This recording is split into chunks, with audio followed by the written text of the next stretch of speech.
Pag-abot sa tuig 1227, ang Biblia mga igsoon gibahin na sa kapitulo. Mga mga pastor di na magpa-atras ang mga Katoliko nga nagtuon. Kaya pag question nila, pastor, kinsa dahil nagbutang sa kinsa dahil nagbahin sa Biblia sa kapitulo, imo manggidawat ang simbahang Katoliko. Wala na. Ang nagbahin ng kapitulo sa Bible mga igsoon, Archbishop sa Canterbury, nga si Archbishop Stephen Langton. Siya nagbahin na ni. Pag-abot sa tuig 1228, ang usa ka pari nga si Raimundo Martinez, sa Spanish Raimundos Martinez, may translate sa ngalan sa Ginoo nga YHWH or Yahweh, iyang gilatinize mo nang migawas ang JHBH. Ang ngalan sa Ginoo base sa Hebrew Bible Yahweh, o ang Yahweh kung isulat na YHWH na nganuman. Sa Hebrew alphabet mga igsoon walay vowels, walay a, i, o, o. Munang ang ngalan sa Ginoo kung mutanaw ka sa Hebrew Bible is only YHWH, pero gipronounce na nila Yahweh. Now din gi-translate giingon din sa Exodo 3:14-15. Sa 13, si Moses mingon sa Diyos, kung natun ko ang mga Israelita o ingnan ko sila, ang Diyos sa inyong mga katigulangan nagpadala kanako ngani kaninyo o mangutanga sila kanako kinsa may iyang ngalan, unsa may ako itubag kanila. Ang Diyos mingon kang Moses, ako mao ako, inang mga Israelita si ako mao ang nagpadala kanako. Pero mabasa ta sa Bible, ang mabasa dito Yahweh, YHWH. Kay wala lagi Hebrew, ang Hebrew alphabet wala lagi vowels or a, e, o, o. Hinungdan na pag-abot na sa panahon sa pag-abot sa tuig 200 na may vowels ang Hebrew alphabet mo nang gibutangan ng yung klarong A, ya, ng Y-A-H, dayon W-E, H manang we. Pero ang question, asa gikan ang letter A sa Yahweh? Gikan na sa word mga igsoon nga Adonai, Aramaic word pinulungan sa Israel nga Adonai nga nagpasabot og Lord. O gikuha pod ang letter E sa word Elohim nga nagpasabot og God, gi-insert sa W-H manang we, manang gilitok na klaro na mabasa Yahweh.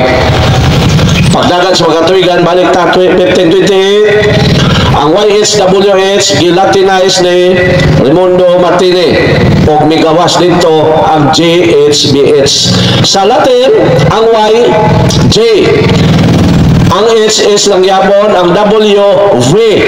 Ang H is lang yapon. So, ang YHWH, kung i-latinize, ang mugawas JHBH. Unya gibutangan man ang bawel ni Raimundos Martinez, pero namali mo nang migawas ang word Jehovah. Kaya ang una niyang gibutang ang E, iyang gi-insert sa J o H. Unya gikuha man niya ang O sa Elohim asa Adonai, nga wa may word nga nagsukad og O nga gigamit sa mga vowel sa JSBH. Iya man gikuha ang letter O sa Adonai, iyang gi-insert sa H o V man ang Jeho. Iyang gikuha ang letter A sa Yahweh asa Adonai, B o H iyang gi-insert sa tunga man ang Va o gilito o Jehovah. Ang question, ngano ang history o ang simbahan mingon man nga Jehovah is an erroneous form of the name of the God of Israel. Sinayop nga ngalan sa Diyos sa Israel. Ngano? Tungod kay mali ang pagbutang sa mga vowels. Kay kumusulti kag Jehovah, sama ra nga nuyo kag Jehovah kaloy iko. Sama ra nga mingon kag Diyos Ginoo kaloy iko. Kay ang proper na Ginoong Diyos kaloy iko, dili Diyos Ginoo kaloy iko. Sama sa Revelation chapter 1 verse 6 or 8. Gingon din So ang gusto, Ginoo kaloy iko, Lord God have mercy on us, have mercy on me. Dili kay Lord God Lord kaloy iko, wrong. Mao na ang Jehovah. Pero Nganong ilan ang gikudlo, di punta-punta, no? So din Revelation chapter 1 verse 8. Gingon din Ako ang Alpha ug ang Omega, nagingon ang Ginoong Dios nga labing lamanan. So ang term, ang plastada, Ginoong Dios, dili Dios Ginoo. Mo nang mali ang Jehovah. Pag-abot sa 1400, nasa pare sa Germany si Peter Galatin, gibuhi niya na, giingnan po siya sa simbahan, mali lagi na. Giwala na sad, o ganun na nakaroon at napunta. Now, pag-abot sa tuig 1517, nahitabo na ang giingon sa Ginoo sa Biblia nga dunay mugawas sa iyahang simbahan. Kung mao na ni ang mga Protestante karon. Giingon na din sa buhat 20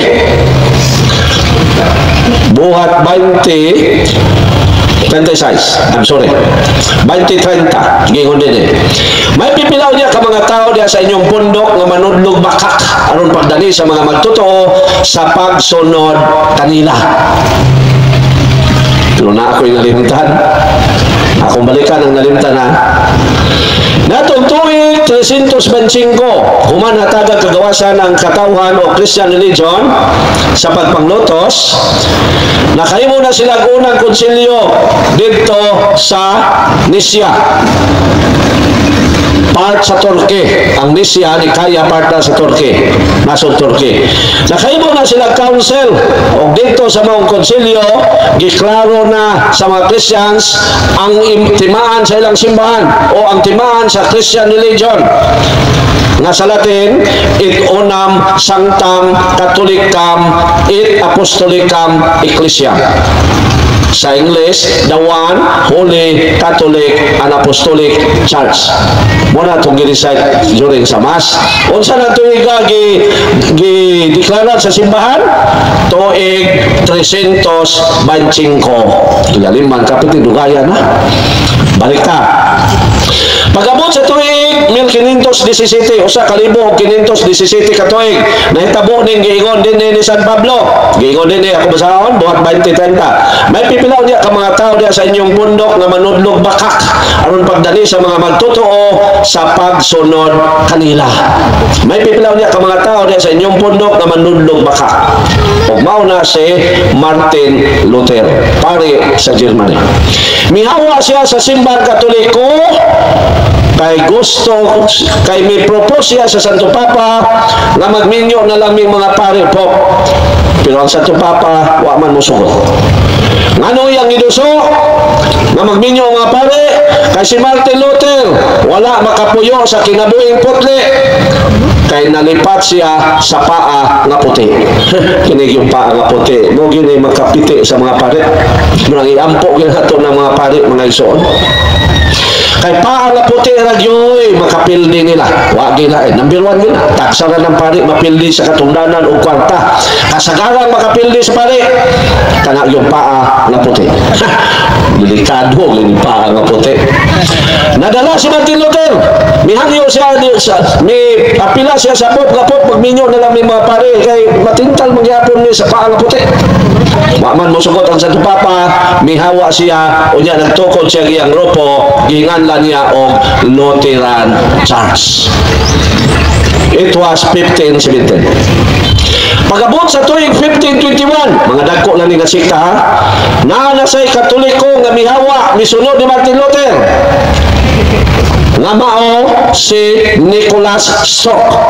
Nagtukod siya giyang grupo gitawag niya og Anabaptist. Nganong gitawag man ang niyang grupo og Anabaptist? Kay bautismohan niya usab ang Katoliko nga nadala niya. Kay ang word nga ana is a Greek word meaning re or again. Baptist meaning baptism, mao nang gitawag ang iyang grupo og Anabaptist. December 1521, miabot sa Pilipinas ang mga Katoliko. Pinanguluhan ni Father Pedro Valderrama o ni Father Andres Ordaneta, uban ang explorer nga taga Portugal nga si Ferdinand Magellan. Nabagyan sa Bible mga igsoon nga ang Espanya na adtuan ni St. Paul Naa sa Bible mga igsoon ang nasod Spain o naabta na ni St. Paul. Sa Roma 15:24 gingon din Naglawom ako nga mahimo ko na kini karon. Muhapit ako diha sa akong pagpaingon sa Espanya. Ug human ako malipay sa pagpakiguban kaninyo sa makadiyot, tabangi ako sa pag-adto dito. Si San Pablo mo'y nag-Christianize sa nasod Spain. Ug ang mga Spanish mo'y nagdala og Christian religion sa Pilipinas March 16, 1521. Mauna mga iso na istorya. Pagabot sa tuig 1536, naay hari sa England nga babae lang yapon ang hinungdan nga wa gitugutan sa simbahan nga makigbulag siya ng asawa, may bulag po sa Iglesia Katolika. Ang maong tao si King Henry VIII. Kay natintal man siya laing babae, miduso siya nga po mag-divorce, itugot ang divorce po kay makigbulag ko sa akong asawa kay lain na akong pang-asawon. Bingon man ang po, dili na mahitabo kay ang Ginoo mismo nag-ingon nga wa gyud mo makabulag sa lalaki o babae. Mga tarungan man gyud siya. Bingon sa to papa, si Lord Jesus mo ireklamo kay iyahan ning sugo. Saon nga tuwa naman sa langit si Lord Jesus, wag siya kareklamo. Napakita sa Bible, namingon ang Ginoo nga wag gyud makabulag sa bana ug asawa, kamatayon ra. Ato basahon mga igsoon ang San Mateo 19:6. Gingon din size. Dara. Busa dili na sila duha. Munang usan lang apelido dadon sa banang asawa. Pwede naman na sila duha. Sa spiritual nga pananaw, usa na sila. Busa dili na sila duha, kung dili usa lamang.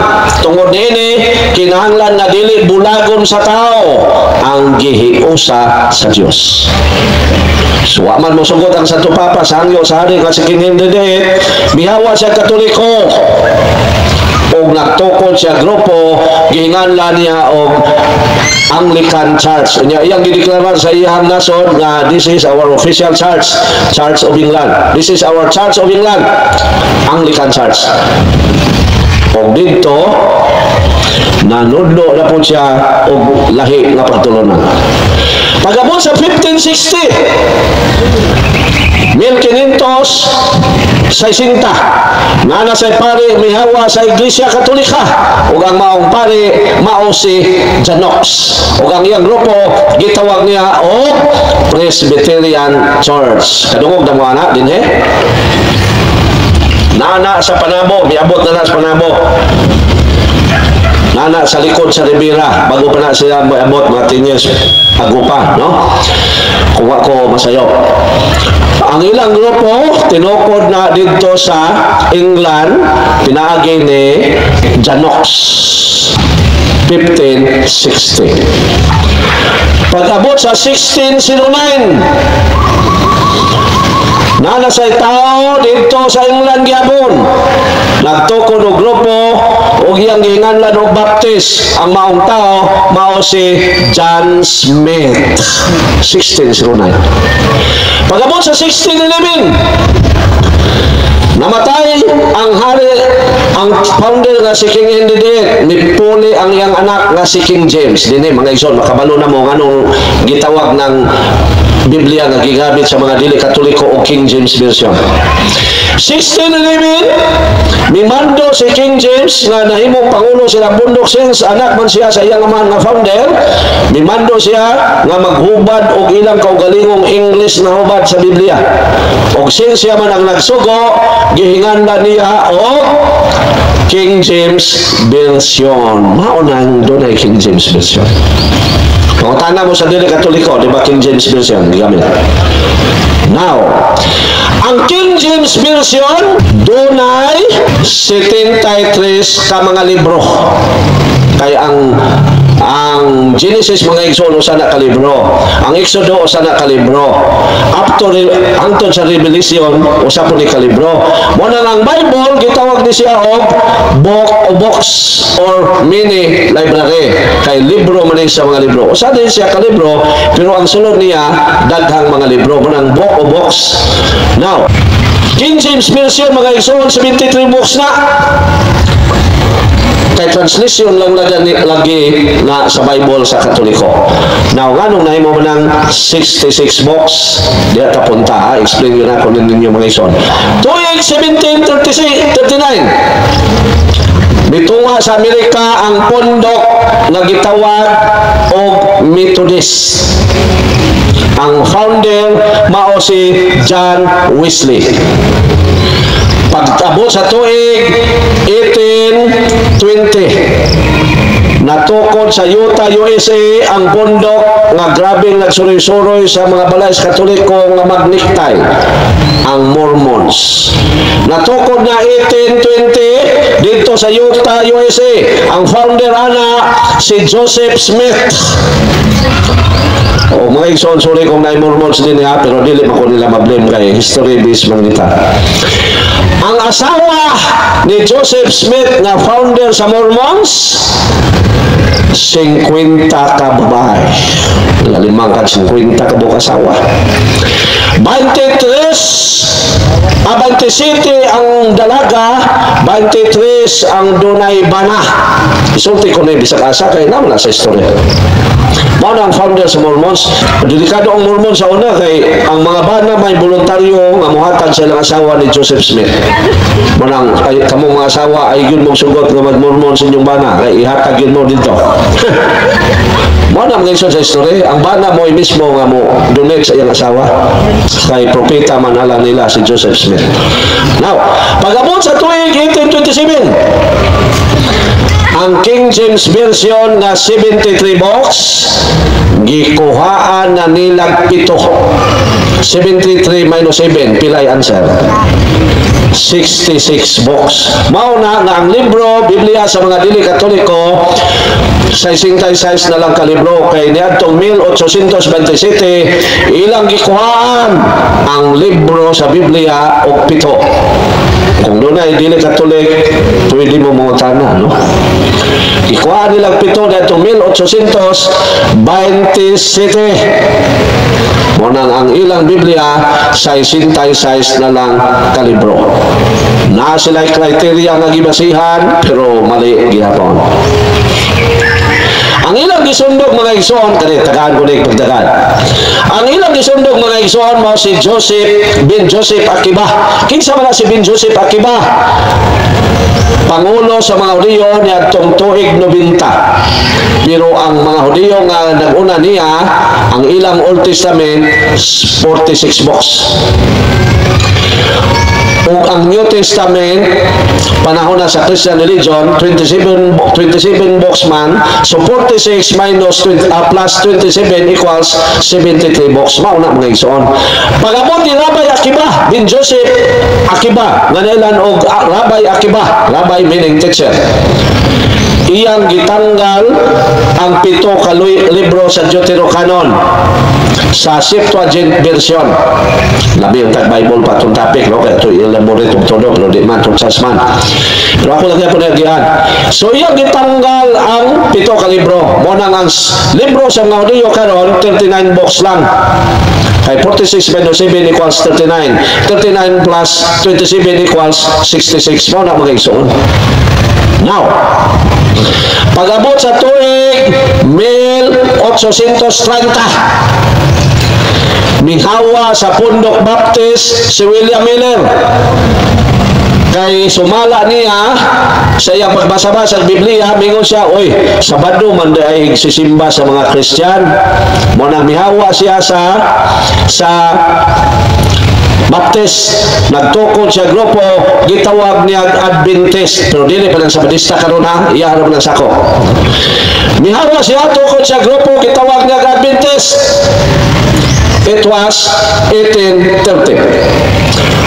Human mula ba ang usa ka tuig 1831 na siya taga-Amerika mitukod og grupo. Unang migamit sa ngalang Church of Christ, sa Spanish Iglesia ni Cristo, nga gila natong Binisaya, gila po natong Tagalog, pero ang mga pulong Iglesia ni Cristo is not Tagalog, is not Bisaya.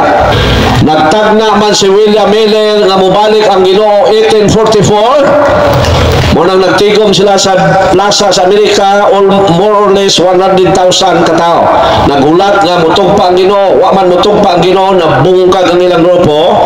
Unya gi-revive sa mga nag-asawa si Ellen G. White o si James White o ilang pastor nga si Joseph Bates o ilang gitukod ang pundok Seventh-day Adventist. Pero sa sinugdan ang ngalan na Sabates, di man sila ganahan tawag Sabatista, mo nang gilisan nila ngalan, gihimo nilang Seventh-day Adventist. Tuig 1863. Pagka 1870, na nasa tao sa Amerika, si Charles T. Russell. Nakita niya nga kwarta may magtukod og reliyon, manantukod po siya niya, iyang hinganlan og Bible Student Movement. Mauni ang saksi ni Jehovah karon.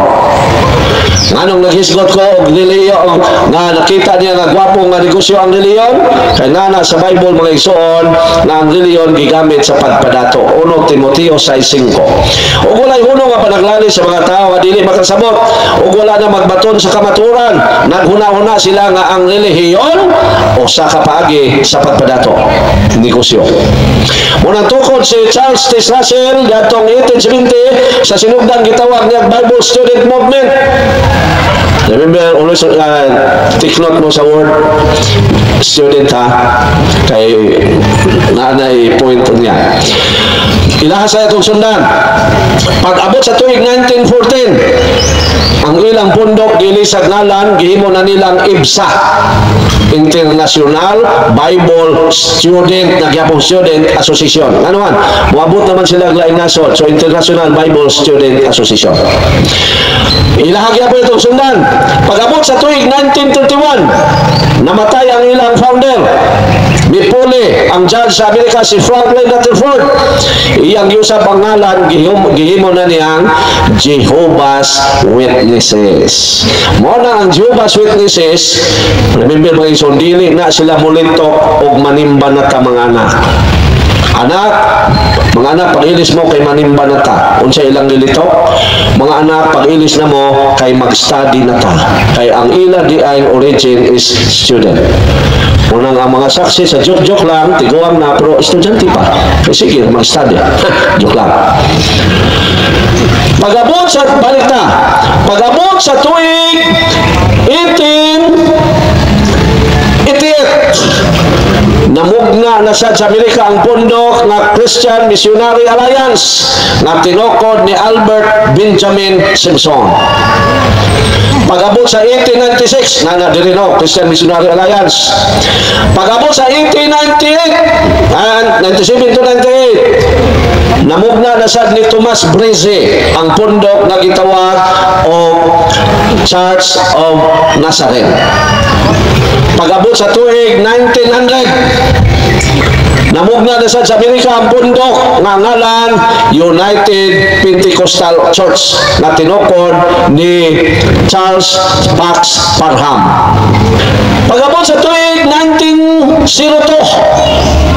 first time in the Philippines, natukod sa Manila ang pundok nga gitawag o PICC, Philippine Independent Catholic Church, nga tinukod og pare nga nalipat po sa paa nga puti nga mao si Gregorio Aglipay. Kinig yung paa nga puti, no gyud makadaot sa mga pare. Mo nagyampo gila tong mga pare ng iso. Gawa siya sa simbang Katoliko, babae lang yapon ang hinungdan og miapil-apil sa politika. O pag-abot sa tuig 1914, duha kadagkong pundok ang natukod nga midagko karon. Ang usa sa Amerika nga gitawag og Assemblies of God nga tinukod ni Eudorus and Bill. O ang sa Manila nga tinukod sa sakristan nga mihawa sa Katoliko, nadala sa Christian Missionary Alliance, napildi sa debate sa Sabadista, nitukod og iya nga mao si Felix Manalo ug ang iyang grupo gihinganlan niya og Iglesia ni Cristo. Pag-abot sa tuig 1920, mihawa sa pundok ni Gregorio Aglipay si Luis Fabricar og nagtukod og grupo iyang gihinganlan og Rizalian. Kini mga igsuon mo ang ilang Diyos si Dr. Jose Rizal. Pagka 1927 natukod sa Amerika ang pundok nga gitawag og Foursquare Gospel Church nga tinukod ni Aimee McPherson. Pagka 1936 natukod sa Pilipinas ang pinakataas og ngalan sa tanang pundok sa tibuok kalibutan. Natukod sa Manila ang bundok nga gipasakupan kanhi ni Eli Soriano, ang bundok nga gitawag og Iglesia sa Dios kay Kristo Jesus, ang haligi at suhay ng katotohanan sa bansang Pilipinas. According sa history, mo ni pundok na pinakataas og ngalan. Tinukod ni Nicolas Pires. Pagka 1948, duha natukod sa Manila. Ang una, ang isa, UCCP, United Church of Christ in the Philippines, na tinukod ni Enrique Sobrepina. O ang ikaduha, ang Grace Gospel Church na tinukod ni Juliatan o ni Spar, Amerikano, kalimot ko sa ngalan ni Spar. Juliatan, Chinese. Pagka 1965, first time in Mindanao, in Dinagat, Surigao, natukod ang pundok nga gitawag og PBMA, Philippine Benevolent Missionary Association, nga tinukod ni Robin Ecleo Sr. Pagka 1967, dinhi na ang pundok karon sa sikta nga grabing nang dani og estudyante sa mga eskwelahan. Unsang tuiga 1967 asa natukod sa China. Kinsay founder? Si Peter Xiao Yongji. Mo nang kusog kay karon, grabe na kayo karon sila. Pero napakdan na hinay na pod. Tuig 1972, mibuto sa Panabo City ang pondok One Way Outreach International na tinukod ni Benjamin Gaetano. Panabo ray founder na One Way Outreach International. Pagka 1975, natukod sa Manila ang pondok na Jesus Miracle Crusade na tinukod ni Wildy Almeida. Pagka 1977, natukod sa Manila ang pundok ni Soriano. Kaya mihawa man siya itong pundok at tasong ngalan, tukod siya iya, gihinganlan niya o Church of God International. Na nailan siya ang programa, ang dating daan. Pagabot sa tuwing 1978, mibuto gyapon sa Manila ang pundok Jesus is Lord na tinukod ni Eddie Villanueva. Pagka 1983, natukod sa Brazil ang pundok nga gitawag o na Government of 12 or G12. Kani dagan to kay ning estudyante na kuha ni sila sa una pagsugod nila sa Davao. Kaya kung saan nila kamembro mo amigo og 12 ka estudyante Katoliko, nya kanang 12 ka estudyante librehon na nilang suroy kaon, pero sa pagladong-adto dadon silang simbahan aron maminaw sa pastor na may testimony nga estudyante Katoliko. Bro, mo ni apil ko anak pero wa jud ko magpadala. Ang usa nila ka membro mo amigong 12 ka Katoliko. Kuyaw ka ayo strategy mo nang gitawag na sila og the Government of 12. Pagabot sa 1984, in Davao City, namugla ang pundok sa nagingon, I am the Son of God. Jesus, the name above every name. Siya daw ang anak sa Diyos. Pero si Lord Jesus, mulusot siya ng mga punuan sa kahoy, lapos-laposon na mga building, lapos-laposon na Pero si Kibuloy, wagit ka lapos sa rihas, na naman tayo luar. Nga, nag-ingon niya siya nga siya anak sa Diyos. Kung hindi ko mutuo. Kasi si Lord Jesus na sa Bible, lusot na musunod nagbalay, di mo ang purtahan mo, lapos na sa purtahan. Libo kag asa ni agis Lord Jesus naman ni lawas, pero kung Diyos man siya, lusot lang na bisag asa. Mo lapos na siya bukid, pero si Kibuloy, agi kalusot sa rihas. Unang din yung kumutuo. O daghan pa kayo mga igsoon. Karon mga maulo sa 60,000 kasikta. O sa lang ang kontra, ang simbahang Katoliko ron. Maragi na. Wagin sila idanihan. Kay daghan mang Katoliko nga way kay balo, kay mosimba man lang og maglinog og magbagyo. Kung walihag di mao, ditsong tuo. Sigit-sigit ang praise the Lord, hallelujah! Ang pagka-Katoliko, ditsong kaluya. Nga, hadlukon dayon sa Malakias 3:8 nga ang dili mohatag og 10% nakapangawat sa Ginoo.